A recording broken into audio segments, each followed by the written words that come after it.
இங்கே ஆபிரகாம் பல வருடங்களுக்கு பின்பதாக பெற்றதான வாக்குத்தத்தத்தை ஆண்டவர் சொல்லுகிறார். நான் சொல்லும் இடத்திற்கு நீ போய் உன் ஏக சுதனாகிய ஈசாக்கை அங்கே நீ எனக்கு பலி செலுத்த வேண்டும் என்று சொன்னார். ஹல்லேலூயா, ஹல்லேலூயா, ஹல்லேலூயா. மோரியா தேசத்திற்கு போய் குறிக்கப்பட்ட இடத்திலே பலி செலுத்து என்று ஆண்டவர் சொன்னார். இந்த ஆபிரகாம் உடனே ஆண்டவருடைய வார்த்தைக்கு கீழ்ப்படிந்தான். ஆண்டவருடைய கட்டளைக்கு அவன் அடங்கினான். ஆண்டவருடைய வார்த்தை என்ன சொல்லுகிறது என்று அவன் காது கொடுத்து கேட்டு தன்னை முழுவதுமாய் ஒப்புக் கொடுத்தான். ஹல்லேலூயா, ஹல்லேலூயா. இத்தனை வருஷத்துக்கு அப்புறம் எனக்கு பிள்ளைய கொடுத்துட்டு கொஞ்சமான மனசாட்சி இருக்க ஆண்டவரே, இன்னைக்கு நம்மளா இருந்தா கேட்டிருப்போம். இத்தனை வருஷம் கழிச்சு இந்த ஆசீர்வாதத்தை எவ்வளவு போராடி நான் பெற்றுக்கொண்டேன்.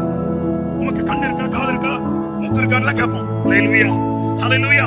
ஆனால் இந்த ஆபிரகாம் காத்திருந்து பல பாடுகளை, பல கண்ணீரை, பல அவச்சொல்லை, பல நிந்தையான பேச்சை, பல அவமானமான கேவலமான குற்றச்சாட்டுகளை ஹல்லேலூயா இந்த ஆபிரகாம் சந்தித்ததற்கு பின்பதாக பெற்ற இந்த வாக்குத்தத்தத்தை தேவன் சொல்லுகிறார். நான் குறித்த அந்த மலையின் போய் நீ பலி செலுத்த வேண்டும் என்று சொல்லி சொன்ன உடனே இந்த ஆபிரகாம் கீழ்ப்படிந்தார்.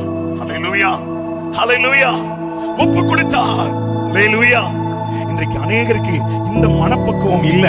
இன்றைக்கு அநேகருக்கு கர்த்தர் என்ன சொல்லுகிறார் அது ஏற்றுக்கொள்ள முடியாததாக இருக்கலாம், அது ஏற்றுக்கொள்ளக்கூடியதாக இருக்கலாம்.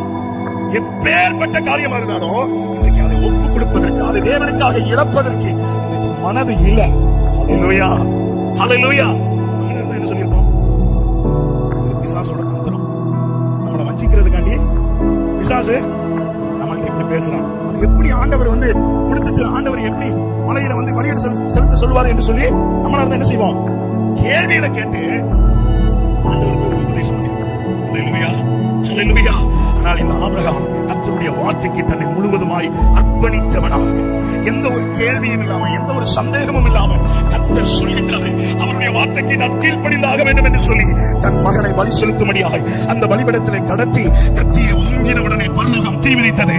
ஆபிரகாமே, ஆபிரகாமே, உன் பிள்ளையாண்டின் மேல் கை போடாத.